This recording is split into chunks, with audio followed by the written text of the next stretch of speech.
दिल्ली हमारी national capital, जहां हर रोज लाखों लोग ट्रेवल करते हैं। मेट्रो, बसेस, ऑटो सब है, लेकिन ई रिक्शा जिन्होंने गेम चेंज कर दिया। इनकी शुरुआत तो हुई थी एयर पोल्यूशन को कंट्रोल करने के लिए, इलेक्ट्रिक ट्रांसपोर्ट को बढ़ावा देने के लिए और लास्ट माइल कनेक्टिविटी को इंक्रीज करने के लिए। और ऐसा हुआ भी। ई रिक्शा आने के बाद लास्ट माइल कनेक्टिविटी तो बढ़ी, लेकिन ना ही एयर पोल्यूशन कंट्रोल हुआ और ई रिक्शा की पॉपुलेशन तो दिल्ली में ऐसे बढ़ी कि अभी कन्वीनियंस नहीं कर्स बन चुका है। करीब 1,20,000 ई रिक्शा है दिल्ली में और ये नंबर बढ़ता ही जा रहा है। हर कॉर्नर पर, मेट्रो स्टेशन के बाहर, मार्केट्स में आपको ई रिक्शा देखने को मिल जाएंगे। ये दिल्ली वालों की लाइफ में डेली अलग अलग तरीके की प्रॉब्लम्स क्रिएट करते हैं। इसी वजह से लोग इसे वायरस, कॉकरोच, टिर्री या ई रिक्शा माफिया के नाम से बुलाने लगे हैं। तो अगर आप भी ई रिक्शा जैसे वायरस से परेशान है तो ये वीडियो को पूरा देखना, क्योंकि मैं इस वीडियो में इसका समाधान करने वाला हूँ। सबसे बड़ा प्रॉब्लम है ट्रैफिक केओस। ई रिक्शा के ट्रैफिक वायलेशंस 3 गुना बढ़ चुके हैं पिछले 2 सालों में। मेट्रो स्टेशंस और मार्केट्स के पास ये हमेशा जाम रखते हैं।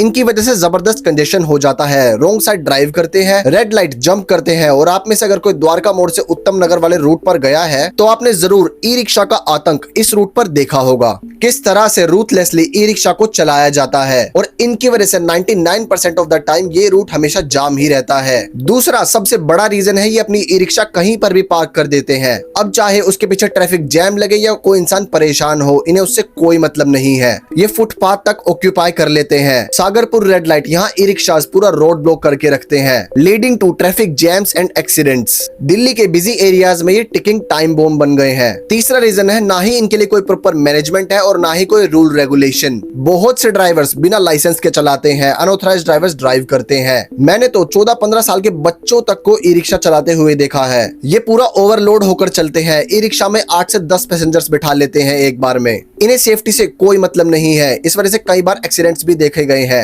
ई रिक्शा में सेफ्टी इश्यूज बहुत ज्यादा है, क्योंकि चारों तरफ से खुला हुआ और बिल्ड क्वालिटी एकदम बेकार। अगर कोई कार हाई स्पीड में ई रिक्शा से टकरा जाती है तो समझो मौत पक्की है। ई रिक्शा ड्राइवर्स को ट्रैफिक में कैसे चलना है इन्हें कोई आइडिया ही नहीं है। देखो, कई ई रिक्शा वाले चार्जिंग के लिए इलेक्ट्रिसिटी चोरी करते हैं और ये चोरी इलीगल पॉइंट से की जाती है। और इन अनसेफ चार्जिंग स्टेशंस में कभी कभी आग भी लग जाती है। जैसे दिलशाद कॉलोनी में आग से 2 लोगों की जान चली गई। बिजली चोरी, फॉल्टी वायरिंग, ये सभी एनवायरमेंटल हजार्ड्स क्रिएट करते हैं। और एक्सीडेंट रिस्क हाई स्पीड नहीं, लेकिन ओवरलोडिंग और रैश ड्राइविंग। और इसी वजह से दिल्ली में हर रोज नया एक्सीडेंट देखने को मिलता है। शुक्र है इनकी स्पीड स्लो है, अगर फास्ट होती तो आपको रोज फैटल एक्सीडेंट्स देखने को मिल जाते। अब दिल्ली की हालत ये है कि ट्रैफिक जैम लगता है, रोड्स की हालत खराब है। लोगों को अपने ऑफिस से घर जाने में 2-2 घंटे लग जाते हैं। और फिर जब ये ई रिक्शा वाले एकदम से कट मार देते हैं, सवारी बिठाने के लिए रोड के बीच में एकदम से रोक देते हैं या अननेसेसरी ट्रैफिक क्रिएट करते हैं, तो बहुत ज्यादा फ्रस्ट्रेटिंग हो जाता है। और इसी वजह से अक्सर रोड रेस देखने को भी मिलता है। कई बार तो ये आपस में ही लड़ने लग जाते हैं सवारी बिठाने के लिए, और अगर कोई ज्यादा सवारी बिठा ले तो ये उसे बुली करते हैं। रिसेंटली एक ई रिक्शा ड्राइवर को जान से मार दिया गया क्योंकि उसने ज्यादा सवारी बिठा ली थी। मैंने वीडियो के टाइटल में ई रिक्शा माफिया ऐसे ही नहीं लिख दिया, बहुत सोच समझ कर लिखा है, क्योंकि आज के टाइम पर ये माफिया ही हो चुका है। ई रिक्शा को रेकलेसली चलाया जाता है, इससे स्टंट किए जाते हैं और हर दिन कोई नया वीडियो आता है। लेकिन दिल्ली में ये ई रिक्शा प्रॉब्लम इतनी कैसे बढ़ गई? देखो, इसका पहला रीजन है चीप और इजीली अवेलेबल।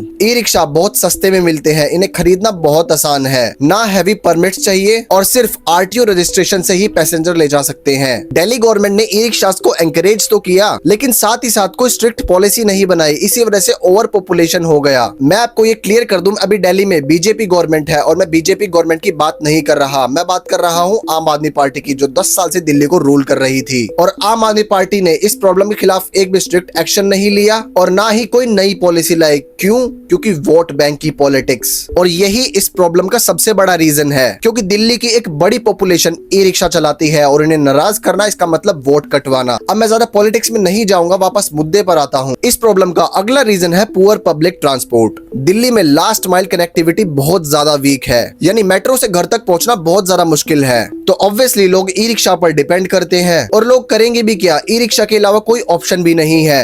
एक तो ये चीपेस्ट है, इजीली अवेलेबल है as compare to cabs and 3 wheelers. अब देखो, ये बात अच्छी है, कोई चीज चीप है, इजीली अवेलेबल है, साथ ही साथ कनेक्टिविटी भी बढ़ाती है। लेकिन ई रिक्शा की अनरेगुलेटेड ग्रोथ से प्रॉब्लम बढ़ गई है। ई रिक्शा जरूरत से ज्यादा है दिल्ली की रोड पर, तो या तो कोई ऑल्टरनेट ढूंढना पड़ेगा या फिर ई रिक्शा को दिल्ली में लिमिट करना पड़ेगा। अगर 20,000 ई रिक्शा है तो कम से कम 60,000 कर देने चाहिए। या फिर आप लोग कमेंट्स में सजेस्ट कीजिए क्या पॉलिसीज होनी चाहिए इस प्रॉब्लम को सोल्व करने के लिए। कुछ और सॉल्यूशन भी हो सकते हैं जो इस प्रॉब्लम को सोल्व कर सकते हैं। पहला, dedicated stand zone for E rickshaws. Metro station और मार्केट के आसपास स्पेसिफिक पार्किंग एरियाज होने चाहिए ताकि इलीगल इंक्रोचमेंट्स ना हो, यानी ई रिक्शा वाले रैंडमली कहीं पर भी पार्क करके ना खड़े हो जाएं जिसकी वजह से जाम क्रिएट हो। दूसरा, strict enforcement of registration and permits. Licences limit होने चाहिए। एक लिमिट सेट होनी चाहिए कि कितने ई रिक्शा चलाए जाएंगे दिल्ली में। ड्राइवर्स का प्रॉपर लाइसेंस, ड्राइविंग टेस्ट और ट्रेनिंग होनी चाहिए ई रिक्शा चलाने के लिए, जिसमें proper road safety training included हो। इसके बाद हमें ई रिक्शा के ऑल्टरनेटिव्स ढूंढने होंगे जो लास्ट माइल कनेक्टिविटी को बढ़ा दे, जैसे electric mini buses, cycle tracks या इंप्रूव्ड मेट्रो फीडर्स, ताकि ई रिक्शा पर डिपेंडेंसी कम हो। देखो, मैं ये जानता हूँ ई रिक्शा से काफी लोगों का घर चलता है और आई रिस्पेक्ट दैट। और देखो, मुझे पर्सनली ई रिक्शा से कोई दिक्कत नहीं, लेकिन उससे होने वाली प्रॉब्लम से है और हर दिल्ली वाला इस इशू को जरूर फील कर सकता है। आप अपनी राय कमेंट्स में जरूर बताना आप इस इशू के बारे में क्या सोचते हैं, क्योंकि मैं सच में दिल्ली वालों का फीडबैक इस इशू पर जानना चाहता हूँ।